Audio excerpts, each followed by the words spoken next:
is that darn Cardi Jew? They're making us ravenous look horrible.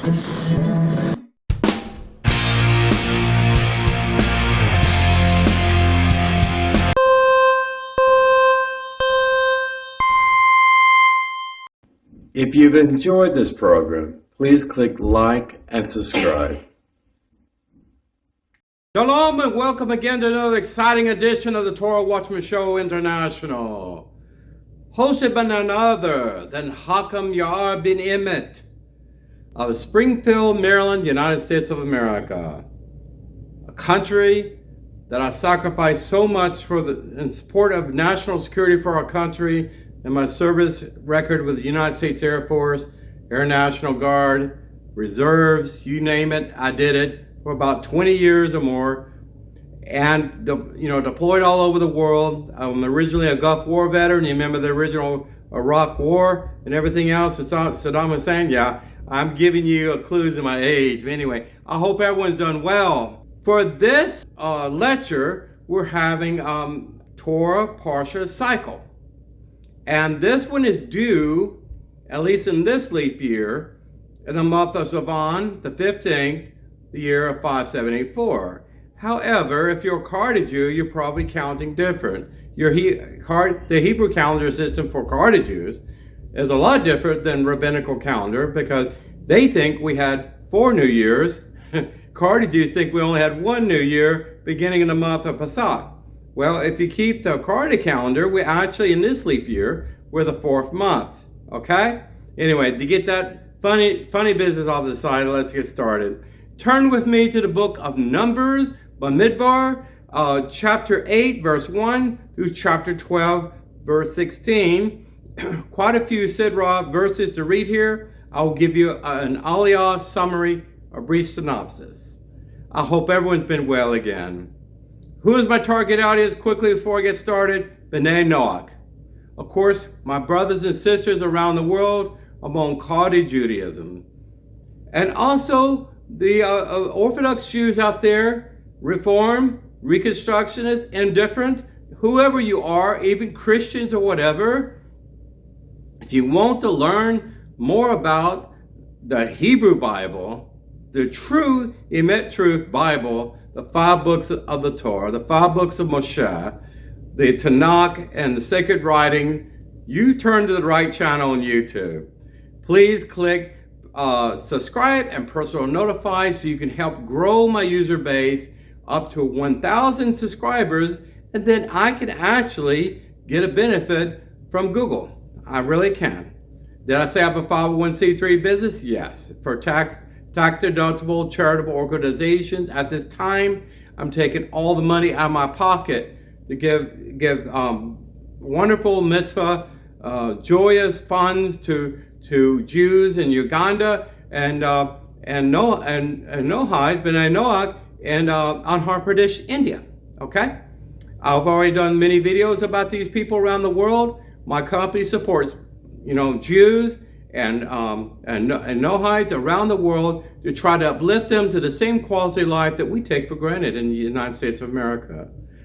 Last announcement, in 6 years, I have a pending aliyah package right now to move my whole family, the whole Mispoka, my little small family here, namely my wife and I and my daughter, to Ashdod, Israel. And after about 6 months, I'm going to launch my campaign there to have a winning coalition of like-minded, preferably American Israeli Jews and many others that are considering themselves as loyal disciples of Rabbi Kahan, of blessed memory, to do great things for the government of Israel and hit the reset button for the status quo. I've been in Blogsphere quite a bit, on Arit 7. I strongly recommend Israel's national news network, known also as Arut 7. It's a great news network. It crosses the gambit from world news, global news, all things Jewish, defense and security of Israel, like the IDF.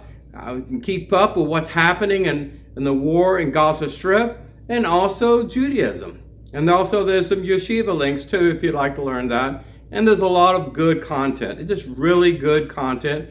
They even report on significant events around the world too. It's a one-stop solution. Just download the app on your on your iOS, Apple phone, or your Android, Samsung Galaxy phone, whatever you have. Okay, let's get started since our time is short, right? The actual name of this Parsha is a long word. It's known as Beha'alotcha.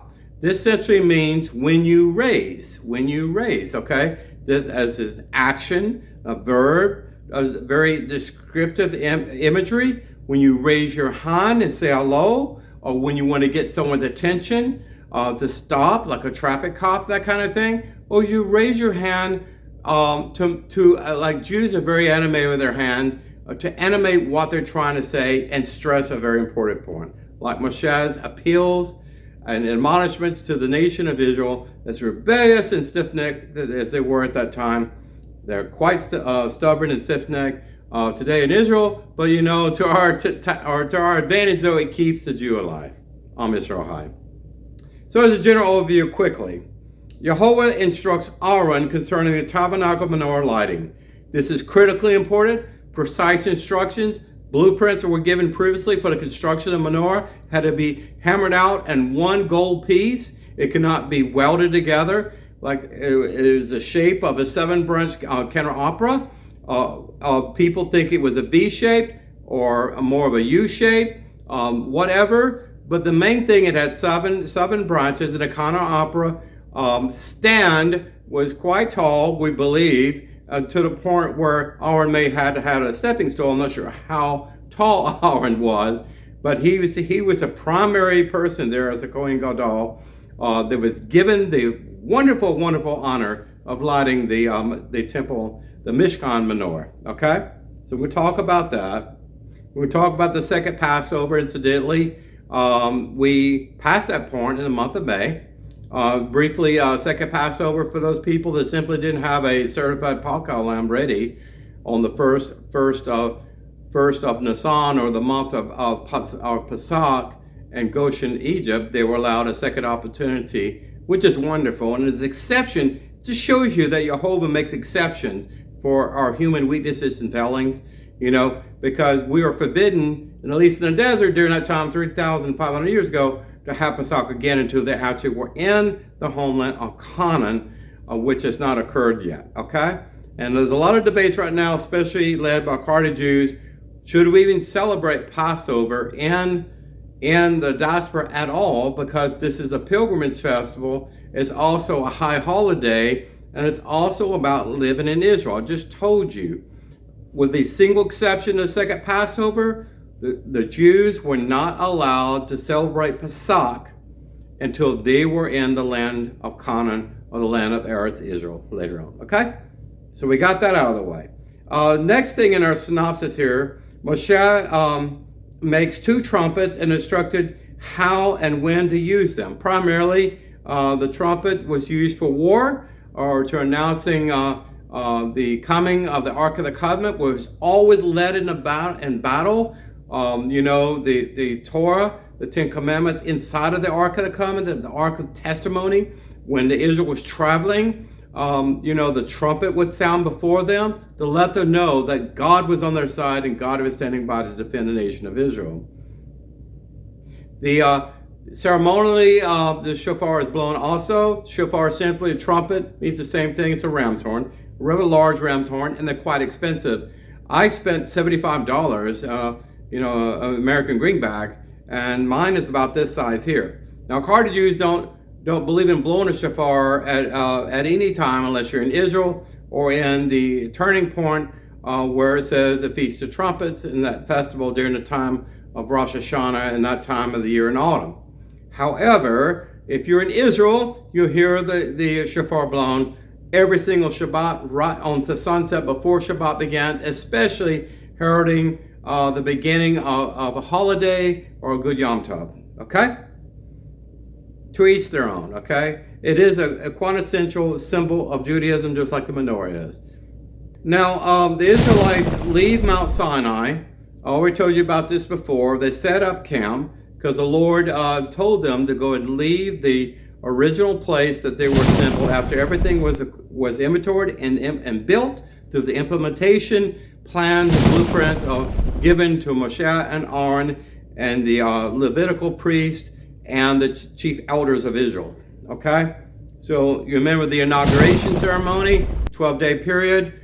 This was probably done once a year to make sure that the maintenance was done on the temple and the Mishkan, because it had many moving parts of that, and they had to be refreshed, refactored, replaced, because they had to be kept, as we call, kosher. My wife asked me about, do I throw away this cup, this plate, because it has a chip in it. I tell her it's past the serviceable point of operation. If you're going to use it for consumption of kosher food, we like the very best to have something like that. Some materials are more porous than others, and it could be subject to contamination or cross-contamination. Now we deal with the people unreasonably complain that about their manna diet. So God feeds the Jewish people when they said they were hungry. There's not a lot of food in the desert, Sinai desert wilderness there, in that valley area with the mountain peaks of Mount Sinai in the background. They went through a place where they had some water. There's also a Torah portion that talks about dates and palm trees and oases and things like that. Sometimes Miriam had to use her talent and finding water where no water could be found.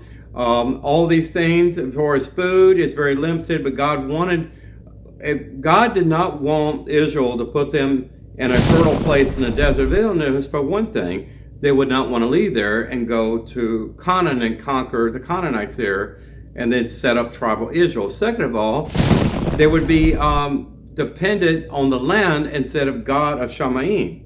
So God sent manna. He sent manna 6 days out of the week, and of course he sent a double portion on Friday before Shabbat, and they were not they're told, don't go out and look for manna on Saturday morning or Saturday, the 7th day of rest. Don't go out there and look, you won't find it. And don't try to hoard it, because it will be all mold and worm-eaten and parasites and what nasty and contaminated. Okay, this is things that God teaches us. These lessons are very applicable for the Jew in the 21st century, believe me. Okay, also the Jews complained about meat supplement. They complained about all the wonderful spicy food they had in Egypt. I don't know if I would have much of an appetite in Israel if I had to hold a load of 100 or more pounds of bricks on my back every day. How quickly people forget their blessings when they are set free with such an awesome hand of God, right? Now Moshe appoints the 70 elders to assist him in bearing the burden of the people. If you remember, Jethro advised this, but the appointment was different in that these judges, even though the names were known, they were not actually endowed with the Spirit of God, some of the same Spirit that was imparted to Moshe and Aaron, okay, to dedicate and set them out. Lastly, in this parsha, we're going to talk quickly about Miriam. Speaks negatively about Moshe and is punished with tazrat, something similar to leprosy all over her body. God bless her. And we'll get into that too. Rabbinists like to run wild and saying Lashana Ra. They don't understand the context of the passage. I'll explain it later. First, Aliyah, okay? Jehovah commands Aaron to light the golden tabernacle menorah. There's only one menorah, and it was inside of the Mishkan, okay? Right before the Holy Holies, or they call it just the Kadosh there, the curtain where the Ark of the Covenant was there, okay? Now Moshe is then commanded to initiate into the Levites into tabernacle service after the inauguration took place, and after everyone had an opportunity to give their tithe of offerings and tribute to the temple's maintenance. I've already explained this before. So the inauguration procedure included shaving the bodies, immersion in the mikveh, and offering certain sacrifices. When you live on the land like the Jews did for so long, you're subject to mites and parasites and things like that. I want to get into all of that, but essentially uncleanness. Sometimes you have sunburn. Sometimes you have lesions on your body for whatever. But the priests were not as hairy as their Ben-Emmett or Shimon or Gad or Dan or Yehuda or some of the other tribes there, they were expected to shave their arms, shave their legs, their chest, and things like that. Anything that could be possibly cleaned into some sort of contaminant.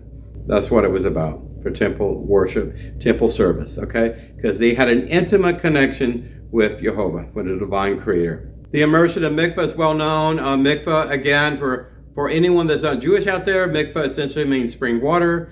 It has to be configured in its flow. I've talked about this before on the Torah Watchman. Every synagogue is built either near or on top of a mikvah. In fact, I've heard some rabbis even sell extra Torahs just to pay the expense of it. And essentially, if you have a natural water well that constitutes as a mikvah, but moving the water out of the ground into where it can be distributed into a basin or a tub or something like this is very tricky, because the flow of the water has to abide by natural angles and things like that. No right angles, no tangents and things like that, okay? In the second aliyah, the exact prescribed initiation procedure is followed. More details about this. And the Levites are consecrated to Jehovah their God and no other God. Indeed, the firstborn who lost their hallowed status when they participated in the sin of the golden calf, this was something that had to be accounted for. Many of these people perished in that sinful rebellion with the golden calf, but their sons and generations survived the rebellious parents, okay? Now, towards the end of this Sidra section, we learn about Levite service, age requirements, and remnant age. So at some point, you get your retirement slip, your Social Security, whatever. I'm just joking. Even rabbis and hakams retire at some point. And then, because a lot of hard work being a Levite priest. I already told you about Gershonites. They were assemblers of the tabernacle, the Mishkan, all the tent, all the pegs, all the rings, all the wood, everything else had to be broken out and compartmentalized and stored and wrapped. They were responsible for it. It requires a lot of work. And, people did not live that long back then during that time. People lived among tribal Israel in the tent, I would say, of Jehovah, much longer than the rebellious neighbors around them, okay? Now, in the third aliyah, on the first anniversary of the Exodus, the Jews were instructed about the Pakal offering, to bring the Pakal offering. This is essentially the kosher lamb that we talked about in Shemot, about the Exodus in Goshen, Egypt. Certain individuals, however, could not participate because they were ritually impure. These people lodged a complaint, which Moshe then transmitted to Jehovah. Jehovah responds by designating a second Passover. So not only did you have to have a perfect, spot-free, disease-free Pakal lamb, but you had to be ceremonially pure and clean. What if you had to attend to the burial of your loved one? And there was no red heifer or anything like this. So all these things had to be carefully monitored by a Levitical priesthood, even in Goshen, before they left Egypt in the first place. So that's what we're talking about. Whatever the excuse, whatever the reason, God allowed them a redemption. The second Passover is actually a law of redemption for the select group of people. And most Orthodox Jews and Carter Jews respect this. If you have any matzah left over from Pesach, and usually do, you have a box somewhere and it's still fresh and everything else, you just stop and think. You bring out that Seder plate and you say some ritual prayers and just thinking about what it meant and to be forgiven by God and given a second chance. That's so wonderful about our Tati God, none other than Him. Jehovah responds about the second Passover to be observed exactly 1 month later. So we're talking about, if the month of Pesach is the first month, we're talking about the second month now, okay? So the second month after leaving Egypt and setting up the tent and tabernacle and everything else there, 10 Commandments receipt, the golden calf and the second receipt of the Ten Commandments, the giving of all the misvote and everything else, the second month, during that transitory period. Anyone who could not offer the Paschal offering in the proper time must do so on the second Passover, or they would be risked being cut off from tribal Israel. It's a solemn promise. It's a contract. It's a legally binding contract. God is very loving kind, but when he lays it out, he said, I need you to never forget what I did for you in Egypt, okay? That you were once slaves in Egypt, and by a heavy hand, I defeated the entire army and military capacity of the Pharaoh. But we, Jews and Gentiles alike, we often forget all the blessing. We focus on the curses. We look at the ground, we don't look at the clouds passing above us. That's just humanity, it's just human nature. But this is very important. Jehovah then informs Moshe the laws and mitzvot of the second Passover, and Chabad has some good training. Not selling Chabad here, but they have some good training about that. Essentially, you borrow from the 39 laws for Sabbath and the usual other holidays, Malakot, and you just implement a minimalistic Passover ceremony. It's for one day, from sunset to sunset of the next day. Okay, maybe have a holiday candle too. Okay. Now we're at the fourth aliyah. Then the day of the tabernacle was erected. From the day that the tabernacle was erected, it was covered by a cloud, Shekinah glory, the kavod of God there, during the day to shelter them from the hot burning heat. There was just made things miserable to live in a desert with no shade. Okay, you didn't have a lot of trees there. The mountains cast shadows at periodic time. But, this cloud, it's amazing even this beginning of summer in Maryland, how much the temperature drops when a large cloud passes over the sun. So every time I see it's hot, I see a cloud passing over the sun, I just thank Jehovah. So when the cloud would actually be lifted from the Mishkan, center point, its origin was between the two cherubim wings that was positioned on top of the Ark of the Covenant inside of the Holy Holies. So you could think about a pillar of clouds, a bright light going up through the building structure of that into the air, into the atmosphere, all the way up to be among other clouds per se. And as far as you could see, if you looked up, you see a funnel mass of clouds, very bright and beautiful. I have images of this from my own imagination, what I thought it looked like at that time. And what was important about this cloud, that it turned into a luminescent burning flame, like a Haish candle, to keep the Jews warm at night. Because the air was thin, not a lot of humidity, and up at a mountainous area. And this happens, if you've ever been in the desert Southwest, you know what I'm talking about, okay? Or in places in Israel, it's been very hot there too, but the temperature drops like 30, 40 degrees sometimes in some places, depending on your elevation. So this cloud would actually would lead the way for any time God said it's time to move, because God did not want the Jews to be too comfortable in any one place. And also there was tactical reasons why they would move, because God could see in advance of an approaching military force, and he wanted to make sure that the Jewish people would not be disheartened by that. He also knew about water sources and food sources, because they had flocks to maintain. They had to be some grass or some vegetation for them to feast upon and consume. So these things, I would imagine, and many people speculate, that God actually built the infrastructure, the ecosystem there in the desert area prior to the Jews even come there while they were enslaved in Egypt. God always thinks of us when we're in a hard situation. We think we've hit rock bottom, and God's also already preparing an Eden-like environment for us to bless us in the future. The nature of the national anthem of Israel, Hatikvah, is our blessed hope. It's only in Jehovah. I just wanted to bring this out. Okay, so we have some enumerated steps here. I talked about the Shekinah glory of God, his kabod, leads the nation of Israel, tribe of Israel, to where the new location is.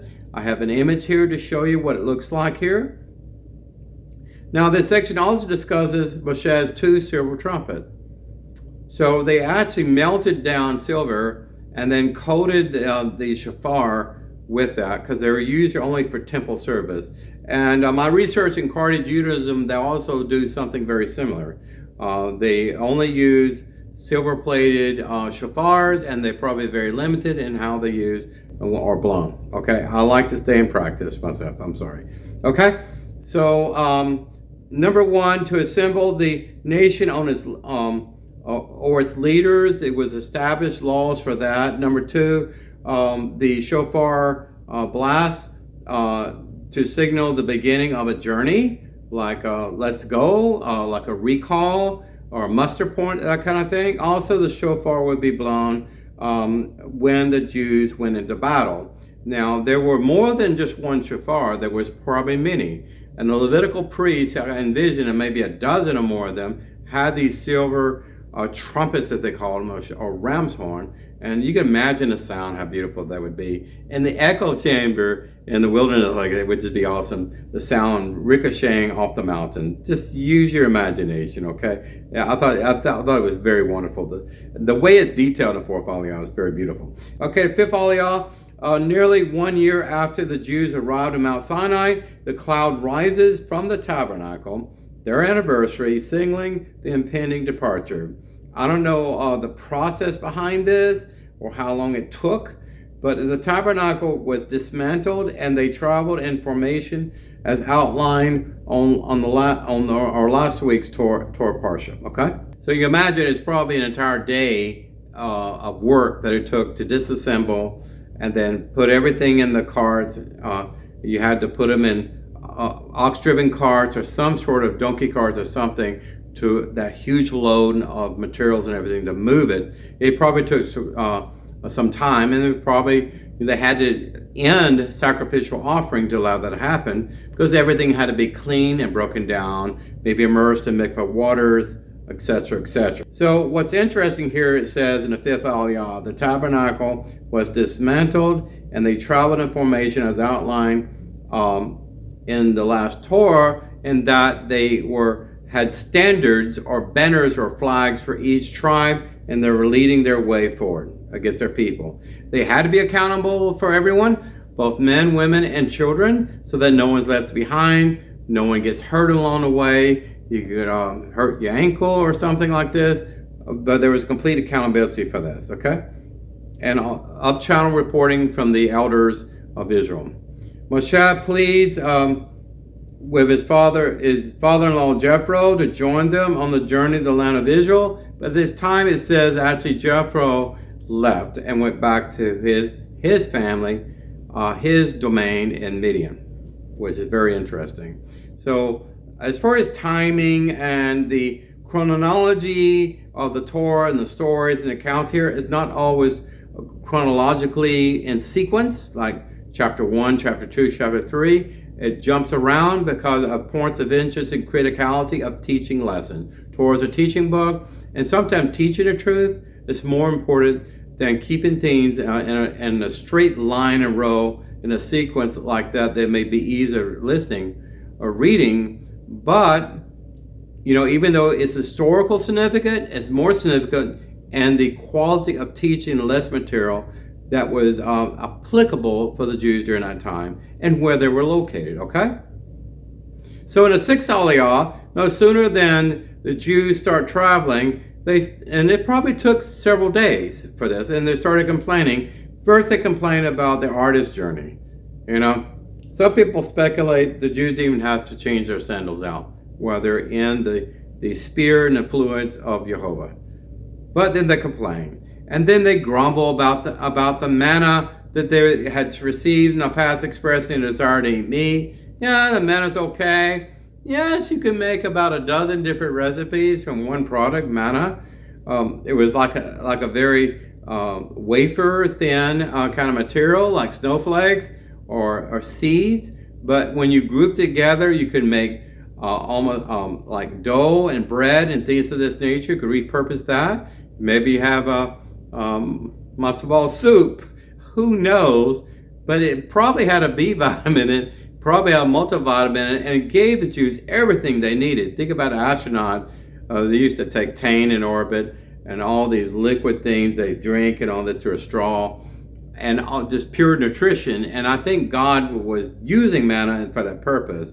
But he also planned ahead a time what would happen when they had the hunger for meat. Okay, we are carnivores, and it does not talk about anything in here I can see in evidence of any vegetarians that are here. They're all carnivores. And of course, men like meat more than women in many cases.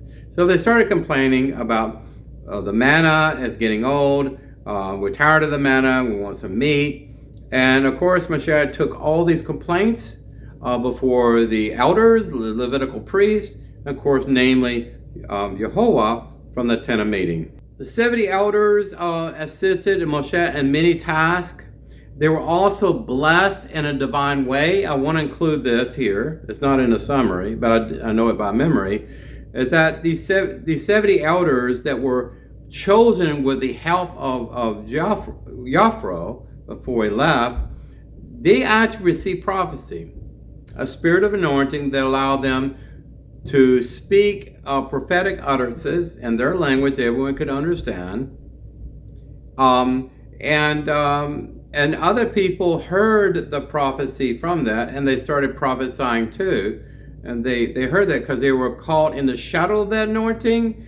And it says a brief account here that Joshua had a problem with it. He thought they were being disrespectful before the elders. Only elders could be anointed. And he probably brought them to Moshe as these people should be detained for their behavior. And then Moshe admonished Joshua, as I wish everyone in Israel were that close to Yehovah that they would prophesy. You know, blessings to this family, blessings to this tribe. God will take care of you. God will give you a son if you've been barren for so many years, etc., etc. Anyway, it was delightfully, beautifully rendered in this Torah Parsha that Moshe said he wishes everyone in Israel at that time. We're talking about 2 million souls at that time. More than 600,000 fighting men, and just witnessing that beautiful supernatural miracle of them prophesying, and having a few outlier people in the shadow that may be helping the elders, and because their heart was in tune, in the right oscillating frequency of Jehovah, they probably received the same prophetic utterances as well. So this is very special to me. The two additional elders, Eldad and Medad, remain in the camp, and these are the individuals that displaced Joshua, but Moshe placates them and says, you're doing what's right. So they had primary elders, they had secondary elders, and probably had tertiary elders too, probably young and hope. Now, wrapping up this parsha, the seventh aliyah, Yehovah causes the wind to sweep into a huge numbers of quail from the sea. So, you know how far the sea was. The Sea of Reeds, or the Red Sea between literally Mount Sinai and Saudi Arabia. The port of Aqaba, I believe, in that area. So it was not too far, but God changed the wind in their flock and migratory pattern periodically throughout the week, and brought so many quail. These are like small birds. I've eaten a quail before. They're kosher, and they're considered as meat. And to this day, since a quail is a bird, turkey, pheasants, and other things like that are considered equal to meat as far as kosher root status. Very interesting. So there was so much quail there that instead of the Jews being thankful for this, they were not taking time to properly cook it. Okay, and they had a ravenous appetite because they haven't eaten meat, for more than a month, for 2 months. And the seventh aliyah, those men, we always pray before we eat. We pray before we have any one morsel of bread for hametz. We bless the fruit of the vine, like grape juice, apple juice, wine. We give God tribute that I tell my wife and daughter we would not have one single thing on the plate on their table if it wasn't for the bountiful harvest and good loving kindness of Jehovah. So this is what happened. They were eating so quickly they couldn't even utter a Baruch Yah. They couldn't even bless Jehovah for what he'd given them. So God punished them with a plague, maybe parasites or something, I'm not sure. And many of them died from it until they just woke up and just slowed down and say, wait a minute, we just need to calm down. We're acting like animals out here, okay? Another thing, another story in the Sefer of Aliyah, I mentioned before, there was some dissension between Moshe and his wife, okay? Now, most people believe that Moshe was married twice because his first wife passed away at some time.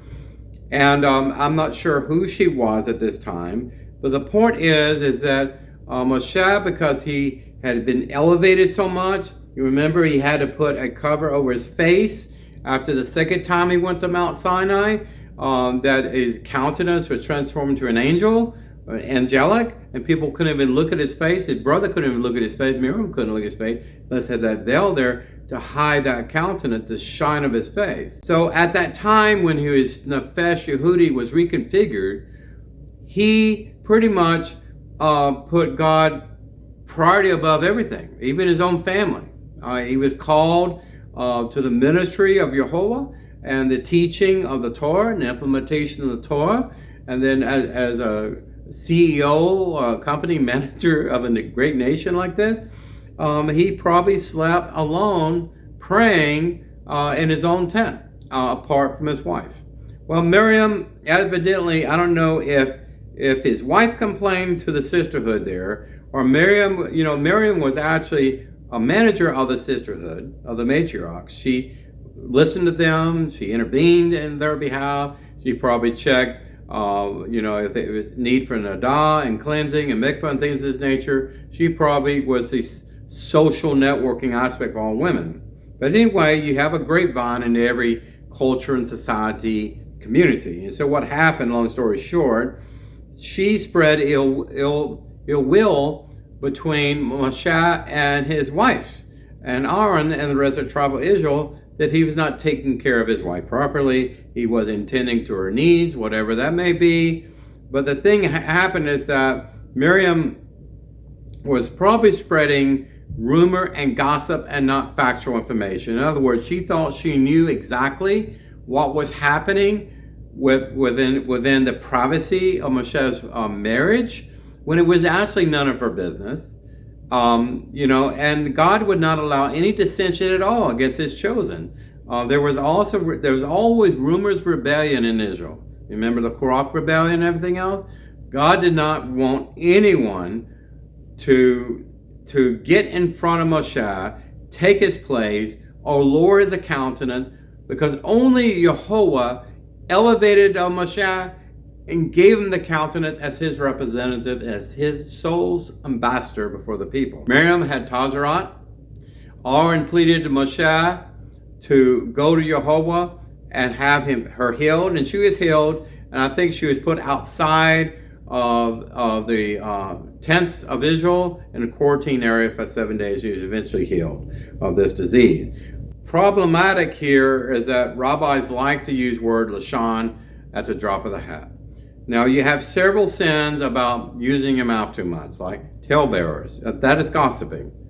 Telling an untruth when you don't have documentation and evidence as espoused through two or more witnesses, okay? I mean, if you have witnesses testifying truthfully that something's happened on your behalf and you want to forward a complaint to a legal advisor, that is worth going before a Sanhedrin or court system or something like that, okay? Saying something bad about someone when it's true, when they've been criminally negligent to you, they've stolen money from you, they damaged your property, they had an ox that broke through the fence of your joint estate with someone else, and your neighbor refused to repair that fence or tie down that ox or whatever, and someone gets hurt or killed or whatever. These are truthful things. But what happened more than likely It's that God said, remember, it is forbidden to be a talebearer, to be a gossiper, to spread rumors of unsubstantiated hearsay and things like that, okay? Literally, as a kid, whisper in someone's ear and 12 kids lined up. By the time we get to the 12th person, it's totally different. This is an admonishment and a warning to us today. That's all I'm going to say about that. To end this parsha right, I'm going to mention briefly the Haftarah, which is in Zechariah chapter 2, verse 14 through chapter 4, verse 7. I'm going to read this passage for you because I think it's beautiful. It's contextually relevant because we talked about the menorah and about the setup of the menorah and how Aaron was responsible for cleaning the candle holders or where the olive oil flowed and the wick or whatever that gave it illumination, that the menorah had to be lit at all time. There was one menorah branch that I think was pointing to the east, was always lit as a shamash to light the others. But what I'm saying here, follow me, verse 1, on the angel of the Lord who spoke with me returned to the prophet Zechariah, and he awakened me as a man who wakes up from deep sleep. These are night visions, okay? Remember, prophecy was only imparted to Moshe face to face, no other prophet. Everyone else was in a trance or night vision, okay? So in verse 2, and he said to me, what do you see? And I said, well, I saw, he's talking about his dream, recounting God speaking to him in his mind, his heart. I saw, and behold, there was a candelabra, a menorah, all of gold, and its oil bowl was on top of it, and the 7 lamps thereon, 7 tubes, each of the lamps that were on top of it. So you're describing the temple menorah. Okay, in verse 3, he said, and there were 2 olive trees near it, one on the right bowl and one on the left. So the olive oil was so plentiful that was literally draining out of the olives themselves and filling up the bowls, and it was feeding up the 7 channels of the candelabra menorah. Okay? So in verse 4, he said, so I answered and spoke to the angel who was speaking on behalf of God. And maybe it was someone, it clearly said angel, and this angel did visit him after he had this night vision. And the angel was there to give an interpretation, a lot like Daniel, okay? He says, what are these, oh my Lord? I don't understand what you're showing me, okay? So verse 5, and the angel who spoke with me answered, and he said to me, do you not know what these things are? And then Zechariah said, no. I'm not sure why he was confused. Maybe he was suddenly woken up, and you know how if someone wakes you up, it's an emergency, get up, whatever, and you're in deep sleep, and you're in that sleepy feeling. Maybe that's the situation. So the angel explained to him about the future temple menorah and the new Davidic monarchy of Israel in the future, okay? Now we jump to a personality by the name of Zerubbabel, and he was a master builder, like governor, appointed over Judea at that time, and they had a very brief Jerusalem retrofit, rebuilding project, temple site cleansing, a makeshift altar per se, and things of this nature. And he was actually a Babylonian Jew who returned to Jerusalem at the head of the band of Jewish exiles and became the governor of Judea for a brief period of time under the Persian rule, okay? So he probably came there under the leadership of Ezra and Nehemiah. And he was influenced by prophets Haggai and Zechariah, so he rebuilt the temple based on those Torah readings and things of this nature. Verse 6, and he answered and spoke to me, saying, this is the word of the Lord to Zerubbabel. Again, that's a Babylonian name, saying, not by military force, not by physical strength, but by my spirit, says Jehovah Elah. What does that say for the IDF today?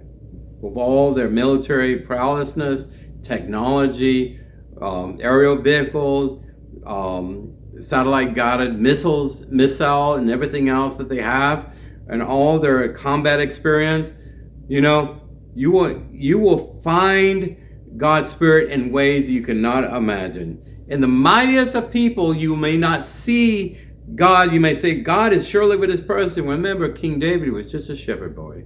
His brothers were much taller than him. And he was laughable when God chose him to be the new king of Israel, especially before Lord Saul. But anyway, remember, not by might, not by power, but by my Spirit, says the Lord. God has said this so many times. He said it to Eliyahu, he said it to Moshe. Okay? So verse 7, wrapping this up, who are you, O great mountain? Before Zerubbabel, you sink to a plain. He will bring out the stone of the main architect with shouts of grace to it. And it's talking about even things were much better in Jerusalem at that time than they were when Daniel and Ezekiel were in captive in Babylon, later in Persia. But he's talking about the future. And always you talking about Tikva and hope and getting out of all the misery. 300 and something or more IDF soldiers killed in this war so far. We know there's no telling how many hostages are still alive in Rafah and Gaza Strip. How long this war will continue on. So many Shivas, so many burials. It's just during holidays and everything else. It seems like the just endless pain and misery to Jewish people, anti-Semitism, all the rise of Palestinian extremism in America and everything else. But you know, you have these prophetic utterances of the prophets of blessed memory. We're still waiting for them to be fulfilled in our time. You know, may the Mashiach come quickly in our days, and may we all say amen. Well, this is Hakam Yara ben-Emmett signing out. Remember, share the knowledge and wealth and love and truth with everyone willing to hear it. You be that truth if they resisted to follow it. The best way to use the Torah is to be the Torah. Like I've heard before, may our children be the future Torah builders of tomorrow. You know, remember, I am the white elephant in the room. I'm the inconvenient truth. I shoot from the hip. I'm not woke. I'm not politically correct. I really don't care too much what people say or think about me. But all I care is about the opinion of Yehovah Elohim. Blessed be his name. Blessed be his name. And I pray for Jerusalem, for the peace and shalom of them. I pray for the IDF, the brave soldiers. Sometimes they have problems with the leadership there. Sometimes they're corrupt. I just heard recently that the IDF leadership knew that Hamas was planning this attack, but did nothing weeks before it actually happened. There needs to be accountability. And the Jews are demanding accountability in Israel until more Jews like myself, combat veterans, Zionists, Torah purists, that you know, I'm not here to teach religious doctrine to you. I'm here to teach you the black and white truth of the Torah. And as a man of science, hard science, I would not even put myself in front of all these people on YouTube if I didn't believe in it. Anyway, Hakam Yara ben-Emmett signing out until the next time. You take care and God bless you. Shalom Aleichem. May all the blessings of Jehovah be upon you and your family. And refuah shalema for anyone who is sick and ill. Take care. Always pray for the sick and needy and the weak. And you be the Torah for them. You be that tzedakah box for them. When someone has a need, be there for them. Take care. Good night.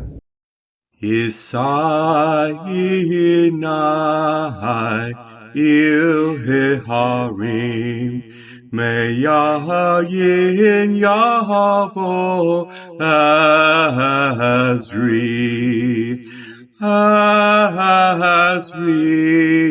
Meim Adonai Ose Shamayim V'ha'aretz